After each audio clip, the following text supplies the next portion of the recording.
तो चलिए हम क्लाइमेटोलॉजी का एक इम्पोर्टेंट टॉपिक पढ़ने जा रहे हैं, एटमॉस्फेरिक प्रेशर या एटमॉस्फेरिक सर्कुलेशन, या जिसे हम कभी कभी विंड सिस्टम के नाम से भी जानते हैं। अब वो विंड सिस्टम हमें पढ़ना क्यों है? दरअसल जिस समय हम क्लाइमेटोलॉजी पढ़ते हैं, और क्लाइमेटोलॉजी के अंतर्गत हम पढ़ते हैं साइक्लोन, और यदि हमें साइक्लोन समझना है तो उसके लिए हमें विंड सिस्टम और प्रेशर बेल्ट का समझना बहुत ज़रूरी होता है। और तभी हम जो है क्लाइमेटोलॉजी का जो इम्पोर्टेंट चैप्टर होता है tropical cyclone and temperate cyclone, तभी हम टेम्परेट साइक्लोन और ट्रॉपिकल साइक्लोन को समझ सकते हैं। तो हम बेसिक टॉपिक पढ़ेंगे क्लाइमेटोलॉजी का, जिसे हम जानते हैं प्रेशर बेल्ट के नाम से। और प्रेशर बेल्ट को समझने के लिए किस तरीके से इनका फॉर्मेशन होता है, हाउ टू फॉर्मेशन कैसे होता है, और अर्थ के सरफेस पे हमारा डिस्ट्रीब्यूशन प्रेशर का कैसे होता है। जैसे कि हम देखते हैं टेम्परेचर का भी अर्थ के सरफेस पे डिस्ट्रीब्यूशन होता है, वैसे ही जो है प्रेशर का भी सर्कुलेशन सिस्टम जो होता है ये डिस्ट्रीब्यूटेड होता है अर्थ पे और एटमॉस्फेयर में। तो इसको समझने के लिए हमें कुछ बेसिक कॉन्सेप्ट समझने हैं, जिसमें सबसे पहला हम बेसिक से शुरू करते हैं। प्रेशर क्या होता है? दाब। तो प्रेशर अगर हम बेसिक फिजिक्स के हिसाब से जाएं तो pressure is equal to area upon F, where F force, A that means area किसी क्षेत्र में, दैट मीन्स प्रेशर क्या हुआ, किसी एक यूनिट क्षेत्र में लगने वाला बल है, फोर्स है, इसी को हम प्रेशर के नाम से जानते हैं। और जब हम बात करते हैं एयर प्रेशर की, तो एयर प्रेशर जैसा कि नाम से पता चलता है इसमें क्या जुड़ा है, एयर। सबसे पहले हमें यही समझ लेना चाहिए कि एयर क्या होती है। अगर हम इसकी बेसिक डेफिनेशन की बात करें एयर की, तो एयर क्या होता है, मिक्सचर ऑफ गैसेस। हमारे वायुमंडल में जो गैसों का मिक्सर है, वायुमंडल की परतें जब हम पढ़ते हैं तो उसमें ये पढ़ाया जाता है कि एयर क्या है और कौन कौन सी गैसें पाई जाती हैं। तो air that means mixture of gases. और एयर प्रेशर का मतलब क्या हुआ, एयर प्रेशर का मतलब हुआ हमारे वायुमंडल में जो एयर है, हमारे वायुमंडल में जो एयर है उसकी एक यूनिट, दैट मीन्स वायुमंडल के अंतर्गत कुछ एरिया है और उसमें जो है एयर क्या लगा रही होती है, फोर्स। तो एयर प्रेशर का मतलब क्या हुआ, हमारे वायुमंडल में एयर के द्वारा, वायु के द्वारा किसी क्षेत्र में लगाया गया फोर्स क्या होगा, एयर प्रेशर। तो एयर प्रेशर क्लियर हुआ। अब एयर प्रेशर जब हम समझ लेते हैं, एटमॉस्फेरिक प्रेशर की अगर हम बात करें तो किसी क्षेत्र में, यानी कि 1 unit column of air, 1 unit column of air को हम जानते हैं एटमॉस्फेरिक प्रेशर के नाम से, जिसको हम यूनिट की अगर हम बात करें, इसकी यूनिट होती है मिलीबार। तो ये हमारी प्रेशर की जो है बेसिक डेफिनेशन हुई एयर प्रेशर की, एटमॉस्फेरिक प्रेशर की। अब हम जो है कुछ बेसिक कंसेप्ट पढ़ेंगे, तभी हम जो है समझ सकते हैं प्रेशर बेल्ट क्या होती हैं, किस तरीके से काम करती हैं, और हमारे जो है अर्थ के सरफेस के ऊपर और वायुमंडल में एयर का किस तरीके से प्रेशर डिस्ट्रीब्यूटेड होता है, उसके वितरण को समझने के लिए हम बेसिक कंसेप्ट समझते हैं। चलिए शुरू करते हैं। मान लीजिए ये कोई एरिया है, इस एरिया में एयर है और एक दूसरा एरिया है अर्थ पर ही, अर्थ के सरफेस पे ही। इसमें मान लीजिए एयर तो है लेकिन एयर कम है। जहाँ पर एयर कम है इसको हम कह देंगे लो प्रेशर, और जहाँ पर एयर के बंडल और कॉलम अधिक हैं उसको हम बोल देंगे हाई प्रेशर। तो जो एयर होती है, एयर हमेशा अर्थ सरफेस पर हाई प्रेशर से लो प्रेशर की तरफ चलती है। एयर मूव जो करती है वो हमेशा हाई प्रेशर से लो प्रेशर की तरफ बढ़ती है। अब मान लीजिए ये जो है हाई प्रेशर हम अप्रोक्स ले लेते हैं 20 यूनिट,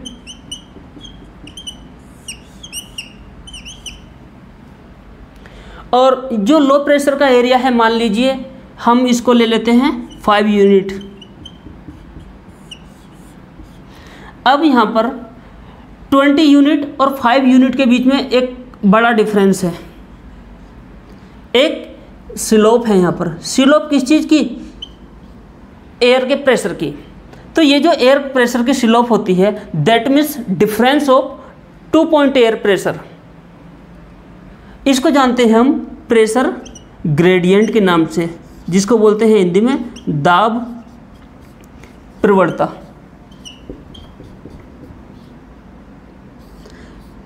प्रेशर ग्रेडियंट क्या हुआ?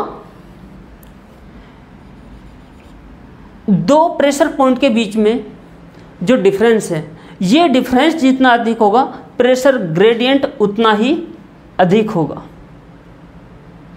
एक हमारा बेसिक ये हुआ प्रेशर ग्रेडियंट क्या होता है, इसको भी समझना ज़रूरी था, तभी हम आगे बढ़ सकते हैं प्रेशर बेल्ट को समझने के लिए। तो हमने बेसिक चीज़ जान ली, एयर हमेशा हाई प्रेशर से लो प्रेशर की तरफ चलती है और दो प्रेशर के बीच में जो डिफरेंस होता है उसे स्लोप या प्रेशर ग्रेडियंट या दाब प्रवणता के नाम से जानते हैं। अब ये दाब प्रवणता, प्रेशर ग्रेडियंट, ये किस चीज़ पर निर्भर करता है, ये इसके अलग अलग चीज़ें होती हैं, उसको हम अभी नहीं समझेंगे, बस हमें ये नाम जानना था प्रेशर ग्रेडियंट क्या होता है। अब हम एक छोटी सी चीज़ समझ लेते हैं, विंड क्या होती है। पहले विंड,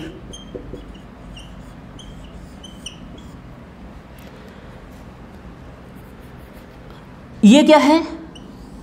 अर्थ का सरफेस है, और ये क्या है? मान लीजिए एटमॉस्फेयर है।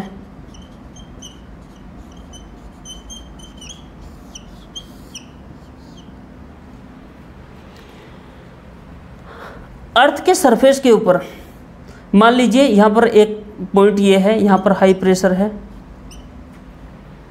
दूसरा जो है अर्थ के सरफेस पे पॉइंट है एक जो लो प्रेशर है। दैट मीन्स यहाँ पर जो है एक जगह प्रेशर अधिक है और एक जगह जो है प्रेशर कम है। तो अब जो है एयर मूव करती है हमेशा, हमने बताया था हाई प्रेशर से लो प्रेशर की तरफ, हाई प्रेशर से लो प्रेशर की तरफ। तो विंड क्या होती है? बेसिकली विंड क्या हुई? एयर का हॉरिजॉन्टली, एयर का हॉरिजॉन्टली जो मूवमेंट है, इसी को हम जानते हैं विंड के नाम से। ओके, आई थिंक ये क्लियर हो गया होगा। चलिए हम शुरू करते हैं, हम एयर सेल कैसे बनती है।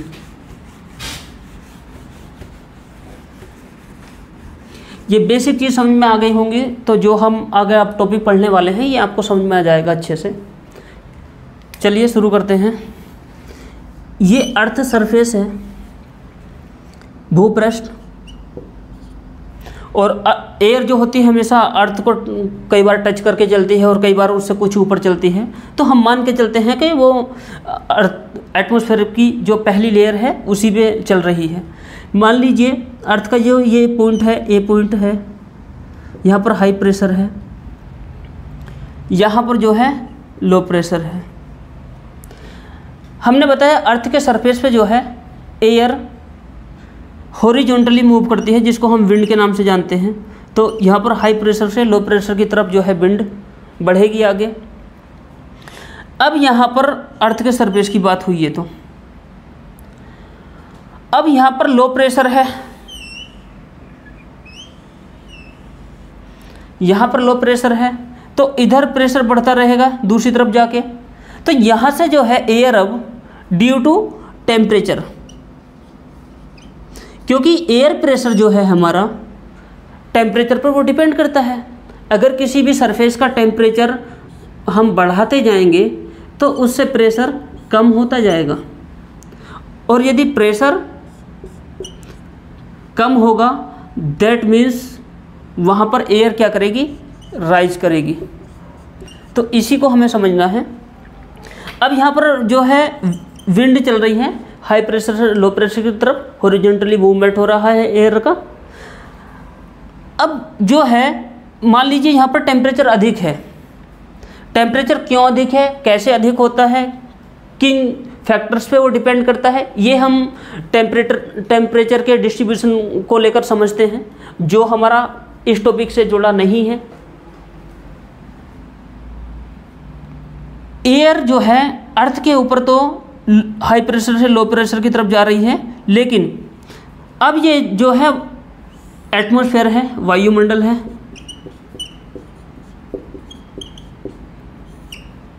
वायुमंडल में एयर जो है गर्म होकर ऊपर उठेगी। एयर का ऊपर उठना हिस्सा हम बोलते हैं एयर राइज कर गई। और एयर जब राइज करेगी तो एटमॉस्फेयर में जो है जहाँ तक ये जाएगी एयर, यहाँ पर ये बनाएगी क्या, हाई प्रेशर। अब क्योंकि एयर हाई प्रेशर से लो प्रेशर की तरफ मूव करती है, अब आप कहेंगे कि यहाँ पर लो प्रेशर से हाई प्रेशर की तरफ क्यों जा रही है, ये तो उल्टा हो रहा है। इसका जवाब ये है क्योंकि हमने बताया कि हाई प्रेशर से लो प्रेशर की तरफ जो है विंड मूव करती है, एयर मूव करती है, ये अर्थ के सरफेस पर होता है। अगर किसी सरफेस पे जहाँ पर लो प्रेशर है और वहाँ का टेम्परेचर किसी भी कारण से बढ़ जाए तो इस केस में एयर वायुमंडल में लो प्रेशर से हाई प्रेशर की तरफ बढ़ जाएगी, और इसी को कहते हैं हम एयर का राइज होना। दैट मीन्स अगर टेम्परेचर के कारण एयर हमारी राइज होगी तो इसको हम कहेंगे कन्वेक्शनल करंट। Convectional current. अब एटमॉस्फेयर में किसी एक बिंदु पर जो है हाई प्रेशर है, तो दैट मीन्स कहीं ना कहीं इसके दोनों तरफ, इसके राइट में भी और लेफ्ट में भी ये विंड मूव करती हुई जाएगी और वहाँ पर जाकर रुकेगी जहाँ पर एटमॉस्फेयर में लो प्रेशर क्षेत्र होगा। दैट मीन्स हॉरिजॉन्टली राइज कर रही है एयर, इधर की तरफ जा रही है हाई प्रेशर से लो प्रेशर की तरफ। अब जो है यहाँ पर एयर सिंक हो जाएगी कुछ दूरी पर, क्योंकि दरअसल होता क्या है, ये कंसेप्ट हमें समझना पड़ेगा। यहीं से लो प्रेशर था यहाँ पर, और due to sunrays and insolation यहाँ पर जो है टेम्परेचर बढ़ा इस पॉइंट पर, और टेम्परेचर बढ़ने के बाद में क्या होता है, जब टेम्परेचर बढ़ता है तो एयर जो है ऊपर की तरफ मूव करना शुरू करती है, कन्वेक्शनल करंट की फॉर्म में एयर राइज करती है। और जब एयर राइज करती है, क्योंकि वो अर्थ के सरफेस से गई है, और मान लीजिए गलती से उस क्षेत्र में कोई रिवर थी या हमारा ओशियन था, तो एयर अपने साथ राइज जिस समय होगी तो ये अपने साथ लेके जाएगी क्या, वाटर वेपर।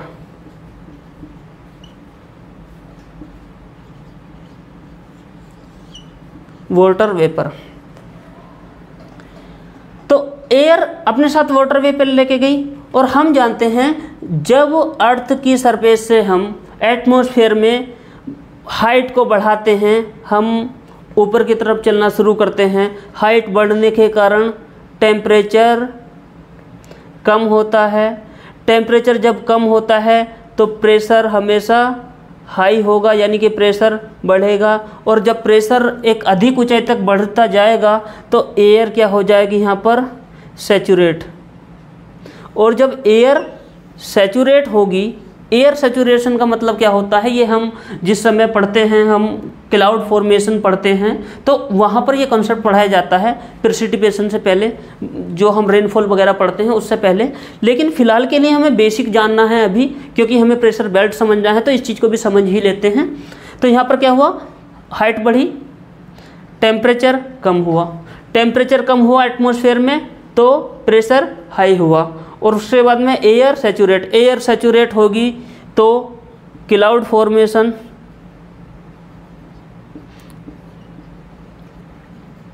और क्लाउड फॉर्मेशन वगैरह होने के बाद जो है रिलेटिव हीट जब एक पॉइंट पर पहुंच जाएगी तो यहाँ पर आपको देखने को मिल जाएगा प्रेसिपिटेशन।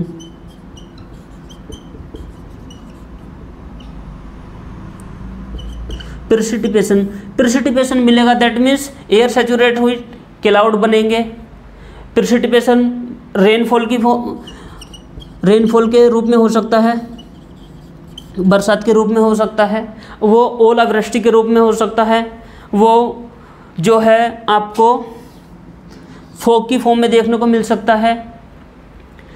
अब हमारा जो पॉइंट था यहाँ पर समझने वाला, ये जो हमने इतना समझा, इसको समझने का मतलब सिर्फ इतना था, जब कन्वेक्शनल करंट बढ़ रही है और एयर राइज हो रही है तो एयर का राइज होना हम समझते हैं किस रूप में, क्लाउडी स्काई के रूप में।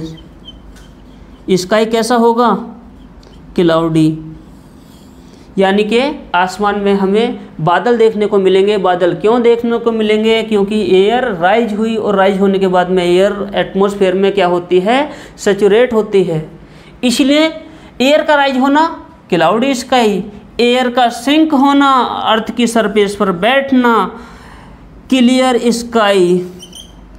Clear sky that means no cyclonic condition. Rise होना मतलब क्लाउडी स्काई, बरसात होना, बरसात जब होती है तो क्या लेकर आती है अपने साथ, तूफान, आंधी। दैट मीन्स एयर के राइज होने को हम दूसरी तरफ जानते हैं किस रूप में, साइक्लोनिक कंडीशन। तो ये हमारा बेसिक कंसेप्ट था, किस तरीके से एयर राइज होती है और सिंक होती है। अब अगर यहाँ पर कुछ सवाल हो, डाउट हो तो आप पूछ सकते हैं, और मुझे नहीं लगता कुछ डाउट होगा। अगर कुछ डाउट होगा भी तो वो पीछे के टॉपिक से जुड़ा हुआ होगा। टेम्परेचर का कंसेप्ट होता है, इंसोलेशन का कंसेप्ट होता है, तो वहाँ से जुड़ा हो सकता है प्रॉब्लम हो। लेकिन फ़िलहाल हमारे पास इतना टाइम नहीं है, हमें जो पढ़ना है, अपना मेन टॉपिक पढ़ना है, प्रेशर बेल्ट का निर्माण कैसे होता है। चलिए इसको साफ करते हैं और हम आगे बढ़ते हैं। अब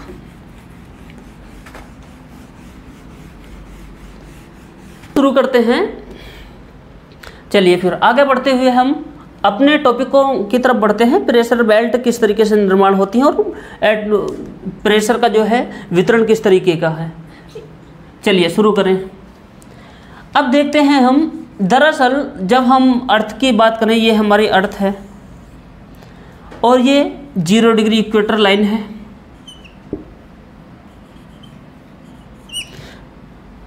जब हम अर्थ के 0 डिग्री इक्वेटर लाइन के ऊपर नॉर्थ की तरफ होंगे, इसको नदर्न हेमिस्फीयर बोलते हैं, और इसके साउथ की तरफ होंगे तो इसको सदर्न हेमिस्फीयर बोलते हैं।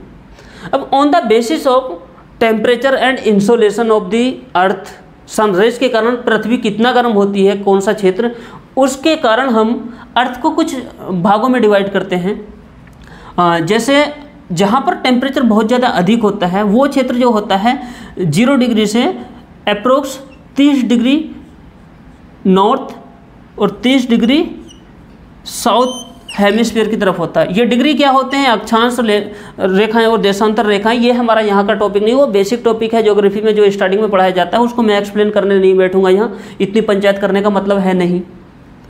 तो हम ये जो एरिया होता है हमारा, कौन सा, इसके बीच का 30 डिग्री नॉर्थ एंड साउथ के बीच का, ये हमेशा इस क्षेत्र में हाई इंसोलेशन देखने को मिलेगा। और इसके अंतर्गत भी जो है इंसोलेशन की टेम्परेचर की बात करें, 0 से लेकर 10 डिग्री नॉर्थ एंड साउथ के आसपास का जो एरिया होगा, ये हमारा हाईली इंसोलेशन वाला एरिया होता है। दैट मीन्स पृथ्वी के इक्वेटर के पास का area, 10 degree north and south के बीच का जो एरिया होता है, ये हाई टेम्परेचर का एरिया होता है। इस एरिया को जानते हैं हम ट्रॉपिकल जोन। अब ये ट्रॉपिकल जोन हम क्यों समझ रहे हैं, अभी आपको 10 मिनट में समझ में आ जाएगा। अब जो 30 डिग्री 35 डिग्री के 45 डिग्री के आसपास का जो क्षेत्र होता है, northern hemisphere and southern hemisphere, इस एरिया को जानते हैं क्योंकि हम सनरेज यहाँ पर जो है तिरछा हो जाती हैं। तिरछी क्यों हो जाती हैं? तिरछी हो जाती हैं due to angle of incidence, और एंगल ऑफ इंसिडेंस हम पढ़ते हैं किसके साथ? इंसोलेशन के साथ, टेम्परेचर के साथ। उसे हम यहाँ पर पंचायत नहीं करेंगे उसकी, तो सीधा हम बात करते हैं ये जो 30 डिग्री 45 के आसपास का जो क्षेत्र होता है नॉर्दर्न एंड सदर्न हेमिस्फीयर में, इसको जानते हैं हम टेम्परेट जोन के नाम से। टेम्परेट दैट मीन्स यहाँ पर टेम्परेचर कम होता है, ठंडा एरिया होता है कुछ, किसके मुकाबले? ट्रॉपिकल के मुकाबले। तो इसको जानते हैं हम टेम्परेट जोन के नाम से। और अब जो एरिया होता है हमारा अगला पोल के आसपास का क्षेत्र, ये होता है फ्रिज जोन।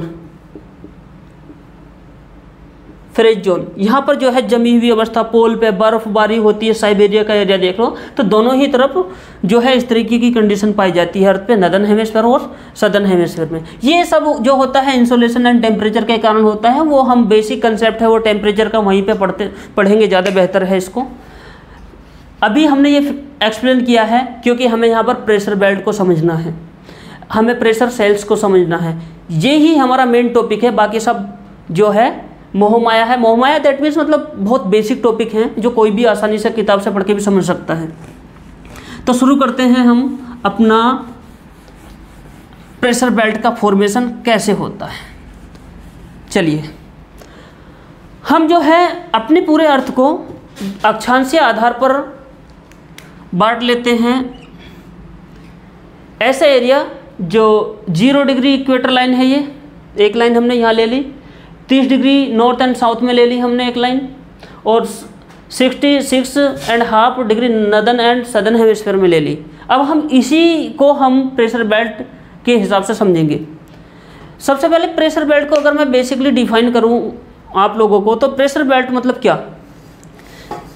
पूरे अर्थ पर प्रेशर के एक पॉइंट से लेकर और पृथ्वी के लास्ट पॉइंट तक, दैट मीन्स अगर हम बात करें नॉर्थ अमेरिका के जो है कैलिफोर्निया के क्षेत्र से, और उधर ईस्ट की तरफ जो है मान लीजिए ये नॉर्थ अमेरिका का क्षेत्र है, और दूसरी यानी कि वेस्ट है, और वेस्ट से लेकर ईस्ट तक, वेस्ट से लेकर ईस्ट तक, कहाँ पर? अर्थ के सरफेस पर।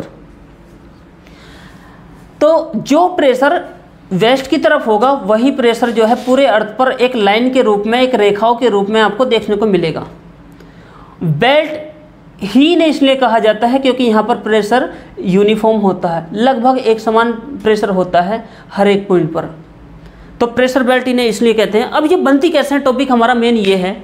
चलिए शुरू करते हैं। प्रेशर बेल्ट हमें समझ में आ गया कि वेस्ट टू ईस्ट की तरफ अर्थ पर जो है लगभग एक समान प्रेशर की रेखाएं पाए जाना, एक जैसा प्रेशर पाया जाना। चलिए शुरू करते हैं। हम सबसे पहला पढ़ेंगे इक्वेटर पे क्या कहानी होती है, और हम ये जो है लाइन ले लेते हैं, इसको मैं बोल देता हूँ मान लीजिए 0 डिग्री इक्वेटर। ये हमने कोशिश कर रहे हैं इसका एक डिफरेंट डायग्राम बनाने का, यहाँ पर भी हम लेके आएंगे और यहाँ पर भी बनाएंगे। अब होता क्या है, दरअसल ये हमारा सन है और ये हमारा प्यारा अर्थ है। अब सन जो है दिन के समय में सन रेज जो है इक्वेटर की तरफ या अर्थ की तरफ बढ़ रही होती हैं, बढ़ती हैं।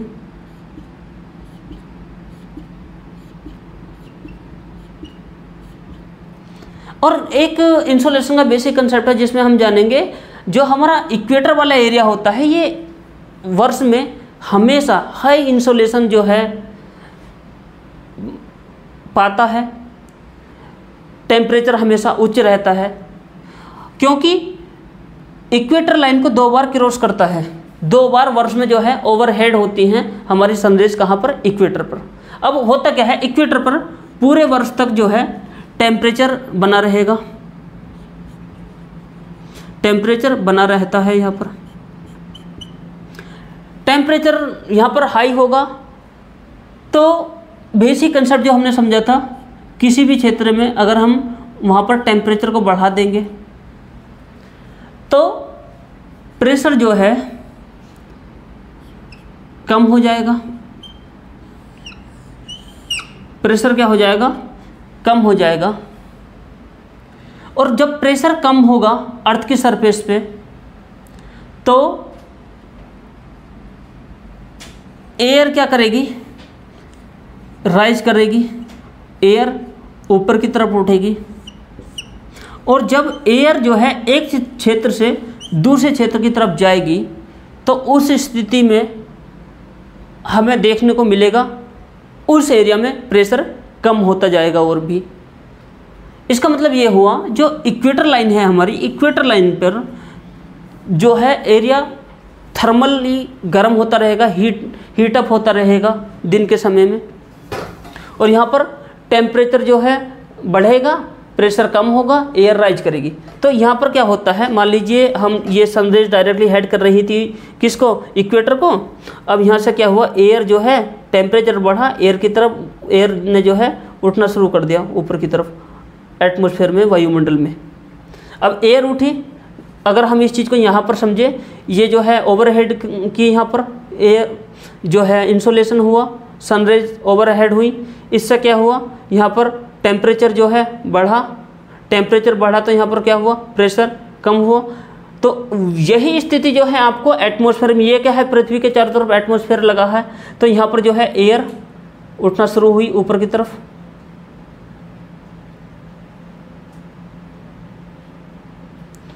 और एयर जब उठना शुरू करती है तो वो लगभग एटमॉस्फेयर में घूमने के बाद में लगभग 30 डिग्री के आसपास जो है पहुंचती है। यहाँ पर पहुंचती है, क्या होगा हम इसको देखेंगे समझेंगे। तो यहाँ पर क्या हुआ, एयर राइज करी, और एयर राइज करने के बाद में जो है 30 डिग्री के आसपास आई। यहाँ पर एयर राइज करी और इस तरीके से यहाँ पर लो प्रेशर हुआ। अब यहाँ पर क्या हुआ, जब एयर राइज करके यहाँ पर टेम्परेचर बढ़ा, तो यहाँ पर जो है प्रेशर जो है कम हो गया, क्योंकि जिस क्षेत्र में ये प्रेशर कम हुआ, इस क्षेत्र को हम जानते हैं इक्वेटर के नाम से, तो इसको हम कह देते हैं क्या, इक्वेटोरियल। प्रेशर क्या हो रहा है, कम, लो प्रेशर बेल्ट। बेल्ट मतलब वेस्ट से लेकर ईस्ट तक एक जैसी प्रेशर की स्थिति आपको देखने को मिलेगी। तो इसको हमने कैसे नाम दिया, equatorial low pressure belt. That means tropical क्षेत्र के, ट्रॉपिकल एरिया में, ट्रॉपिकल रीजन में टेम्परेचर अधिक होने के कारण प्रेशर कम होता है, एयर राइज करती है, और प्रेशर जो एयर होती है वो लगभग 30 डिग्री के आसपास जाकर नीचे गिरती है। अब क्या हुआ यहाँ पर, इसको क्या कहा हमने, इक्वेटोरियल लो प्रेशर बेल्ट। अब ये जो है, ये जो कंसेप्ट कि यहाँ पर एयर जो है राइज करी, टेम्परेचर जो है बढ़ा और प्रेशर कम हुआ, तो ये जो कंसेप्ट है ये यहाँ पर एक सेल पूरी हो गई। सेल कैसे पूरी होगी, जो हमने अभी कुछ समय पहले समझा था, high pressure, low pressure, high pressure and low pressure. तो अगर अर्थ के सरफेस पर कहीं पर जो है हाई प्रेशर है, तो उसके सामने ही ऊपर यानी कि एटमॉस्फेयर में हमेशा आपको क्या मिलेगा, लो प्रेशर मिलेगा। तो ये एक पूरी सेल बन जाती है। इसीलिए क्योंकि जिस वैज्ञानिक या जियोग्राफर ने ये कंसेप्ट दिया था, क्लाइमेटोलॉजिस्ट ने, तो उसको हमें हेडले के नाम से जानते हैं, हेडले सेल कहा जाता है इसको। तो हम थोड़ा सा इसको और अभी एक्सप्लेन करते हैं, जानते हैं। मेरे हिसाब से ये नाम तो क्लियर हो गया होगा कि इक्वेटोरियल लो प्रेशर बेल्ट क्यों पड़ा इसका, क्योंकि थर्मल एक्सपेंशन के कारण, यहाँ पर तापमान के कारण, इंसोलेशन के कारण जो होता है प्रेशर कम हो जाता है, तो इसीलिए कहते हैं इसे लो प्रेशर बेल्ट। अब जहाँ पर ये एयर गिर रही होती है दैट मीन्स दूसरी जगह जाकर एयर सिंक हो जाएगी। सिंक, एयर क्या हुई यहाँ पर सिंक हो गई। जहाँ पर एयर सिंक होगी वो लगभग 30 degree north and 30 degree south hemisphere में जो है सिंक करेगी एयर। और जहाँ पर अर्थ के सरफेस पर एयर सिंक कर रही होगी आकर, एक तो वहाँ पर ऑलरेडी जो है ठंडी एयर ऊपर से नीचे आ रही है। एयर जब वायुमंडल से नीचे की तरफ सिंक हो रही है तो मतलब एयर कैसी हो, ठंडी है।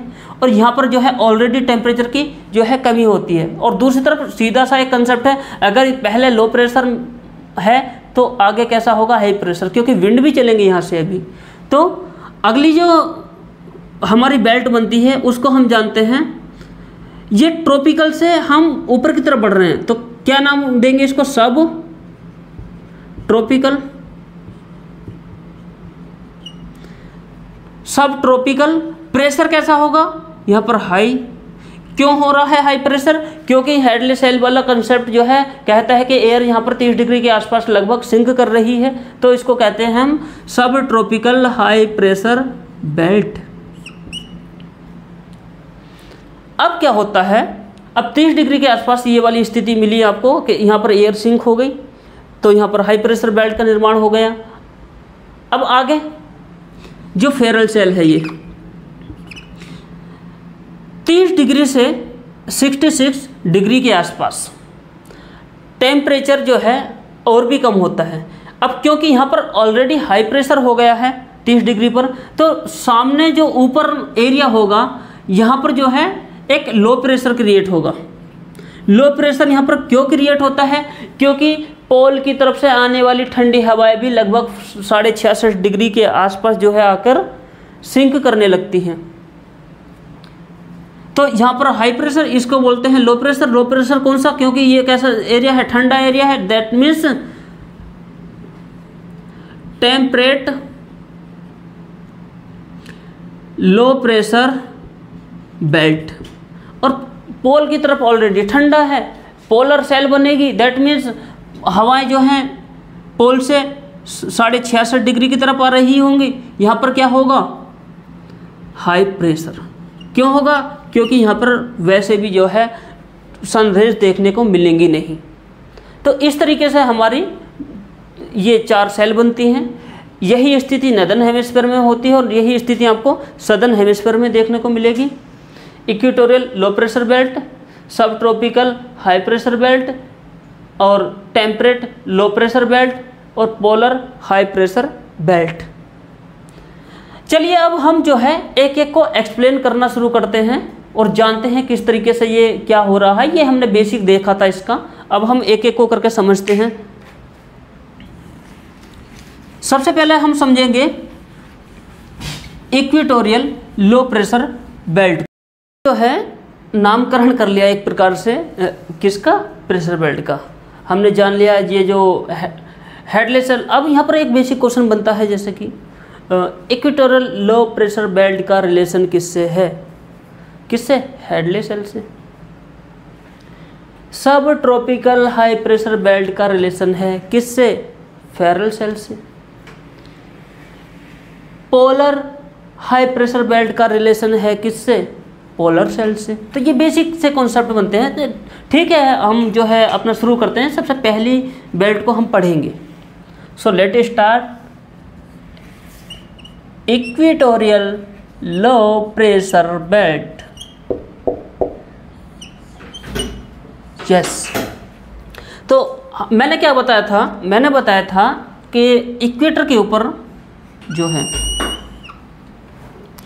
सनरेज ओवरहेड की डायरेक्ट इंसोलेशन हुआ। इंसोलेशन होने के बाद में जो है टेम्परेचर यहाँ पर बढ़ा और पृथ्वी के ऊपर, पृथ्वी पर सबसे अधिक जो तापमान पाया जाता है वो इक्वेटर पे ही पाया जाता है। टेम्परेचर बढ़ने के कारण यहाँ पर क्या हुआ, प्रेशर जो है कम हुआ, एयर जो है यहाँ पर राइज हुई। और पीछे हमने समझा था जब एयर अर्थ के सरफेस से, जब एयर अर्थ के सरफेस से वायुमंडल में एटमॉस्फेयर में राइज कर रही होती है, तो इसे हम जानते हैं किस फॉर्म में, कन्वेक्शनल करंट की फॉर्म में। कन्वेक्शनल करंट, ये बेसिक कंसेप्ट है, थर्मल एक्सपेंशन से जुड़ा हुआ, टेम्परेचर से जुड़ा हुआ, ये हम टेम्परेचर के साथ पढ़ते हैं, इसलिए ज़्यादा मैं इसमें नहीं जाऊंगा। तो यहाँ पर टेम्परेचर का कंसेप्ट हमने पढ़ा। अब क्या हुआ, एयर यहाँ पर क्या हुई, एयर राइज करना शुरू की, एयर ने राइज किया, और एयर जब वायुमंडल में जाती है, और हम जानते हैं किस में, क्षोभ मंडल में क्या होता है,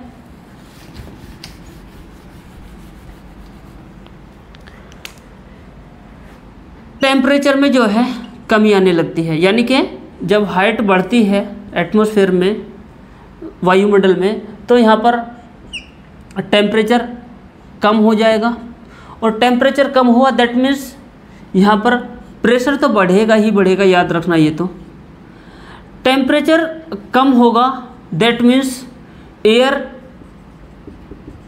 कूल डाउन हो जाएगी, एयर कूल डाउन हो जाएगी। अभी तक जिस एयर ने बवंडर मचा के रखा था वो ठंडी होने लगेगी धीरे धीरे, और जब एयर कूल डाउन होने लगती है तो यहाँ पर जो है आपको एयर का सैचुरेशन देखने को मिलेगा। एयर का सैचुरेशन क्या होता है, ये हम प्रेसिपिटेशन के साथ में पढ़ते हैं। एयर का सैचुरेशन होगा, कूल डाउन होगी, और कूल डाउन होने के बाद में यहाँ पर जो है आपको देखने को मिलेगा क्लाउड फॉर्मेशन।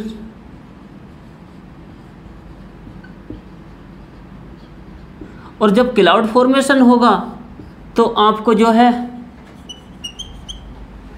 बारिश देखने को मिलेगी, रेनफॉल देखने को मिलेगा, प्रेसिपिटेशन देखने को मिलेगा। That means equatorial low pressure belt का मतलब क्या हुआ, इक्वेटोरियल प्रेशर लो बेल्ट एक ऐसा एरिया है जहाँ पर कन्वेक्शनल करंट चलती हैं, एयर यहाँ पर राइज होती है और क्लाउड फॉर्मेशन होता है। दैट मीन्स एयर कन्वेक्शनली राइज की, तो यहाँ पर जो क्लाउड बनने के बाद में रेनफॉल देखने को मिलेगा, इसे हम जानते हैं कन्वेक्शनल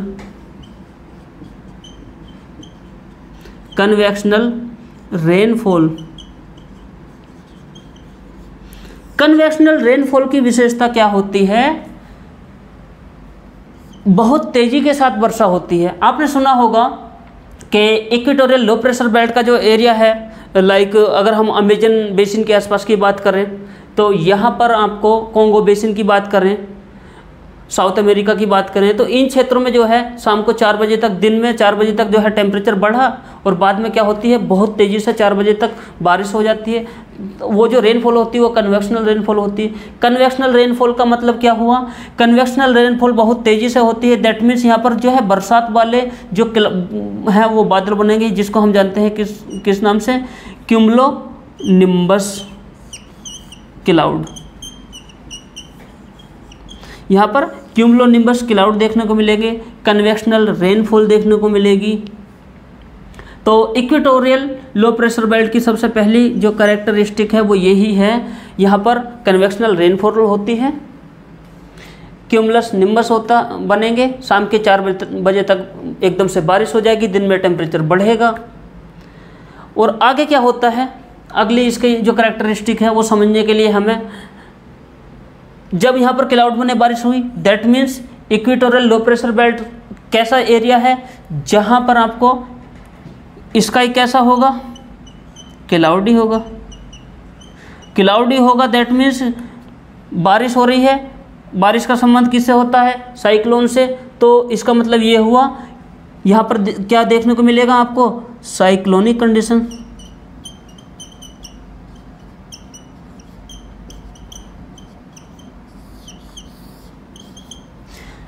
चलिए अब हम अगला पॉइंट समझते हैं इसका।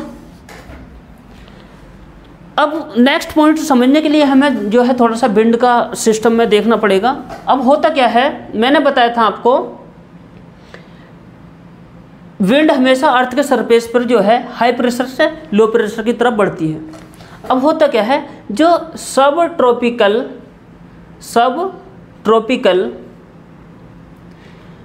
हाई प्रेशर बेल्ट से इक्वेटर की तरफ जो विंड चलती हैं, उन विंड को हम विंड में समझेंगे किस तरीके से वो विंड बनेंगी और चलेंगी। फिलहाल के लिए हम जो है एक करेक्टर समझना है, इतना ही बताऊंगा मैं। तो यहाँ पर जो विंड चलती हैं सब ट्रॉपिकल हाई प्रेशर बेल्ट से इक्वेटोरियल लो प्रेशर बेल्ट की तरफ, इन विंड को हम जानते हैं किस नाम से, ईस्टर्ली के नाम से। ईस्टर्ली इन्हें क्यों कहते हैं, ये टॉपिक यहाँ पर पढ़ा जाएगा विंड सिस्टम के साथ, परमानेंट विंड के साथ।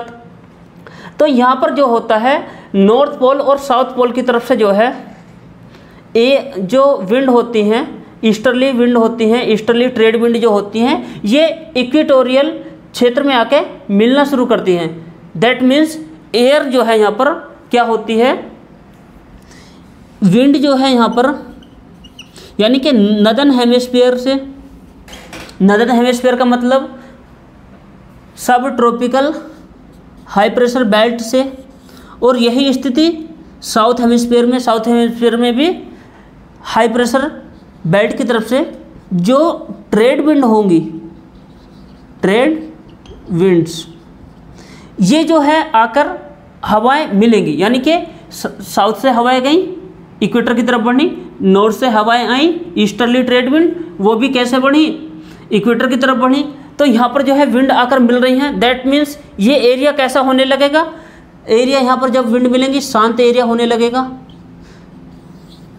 शांत एरिया होने लगा। दैट मीन्स जो विंड है यहाँ पर क्या कर रही हैं, विंड्स यहाँ पर कर रही हैं कन्वर्जेंस, एयर यहाँ पर क्या हो रही हैं, कन्वर्ज हो रही हैं। तो इसीलिए जो है इस क्षेत्र को हम जानते हैं किस नाम से, डोल्ड्रम के नाम से। जो प्राचीन समय में यहाँ पर जो व्यापार वगैरह होता था, तो यहाँ पर जो है लोग यहाँ से अपने जो है इन अक्षांशों के आसपास जो है अपने जहाज़ों को हल्का कर लेते थे, क्योंकि ये शांत एरिया है, डोल्ड्रम का क्षेत्र है। तो अगली विशेषता हमारी यही हुई, इक्वेटोरियल लो प्रेशर बेल्ट को हम डोल्ड्रम के नाम से जानते हैं। यहाँ पर हवाएं जो हैं नदर्न एंड सदर्न हेमिस्फीयर के सब ट्रॉपिकल हाई प्रेशर बेल्ट की तरफ से विंड आकर मिलती हैं, कन्वर्ज होती हैं, ये इसकी विशेषता है। और बाकी इसमें जो है स्काई कैसा मिलेगा, क्लाउडी स्काई देखने को मिलता है। ये हमारी बात हुई इक्वेटोरियल लो प्रेशर बेल्ट की। और इक्वेटोरियल लो प्रेशर बेल्ट वो बेल्ट है जहाँ पर एयर कन्वर्ज हो रही हैं, तो इसीलिए जो है हम इसको एक नाम से और जानते हैं। इसकी एक विशेषता और है जिसे हम कहते हैं क्या, ITCZ, inter tropical convergence zone. यानी कि ये जो विंड इक्वेटर के आसपास आकर जो मिली, कन्वर्ज हुई, किस क्षेत्र में हुई, ये ट्रॉपिकल में। कहाँ पर, इंटर ट्रॉपिकल के अंतर्गत आई। तो इंटर ट्रॉपिकल हवाएं क्या कर रही हैं, यहाँ पर कन्वर्ज कर रही हैं। तो कन्वर्जेंस, और कैसा क्षेत्र है, क्षेत्र को हम क्या बोलते हैं, जोन। इसलिए कहा जाता है इस क्षेत्र को इंटर ट्रॉपिकल कन्वर्जेंस जोन। तो फिलहाल हमने ये पहली जो प्रेशर बेल्ट है इसको बारे में हमने जान लिया है, समझ लिया है किस तरीके से इसका जो है फॉर्मेशन होता है, किस तरीके की कौन कौन सी इसकी विशेषताएं हैं और वो विशेषताएं क्यों होती हैं। आज के लिए हम अभी इतना ही, बाकी जो है समय की सीमाएं हैं, तो हम अगली किसी और वीडियो में इस टॉपिक को कवर करते हैं with wind system. Thank you.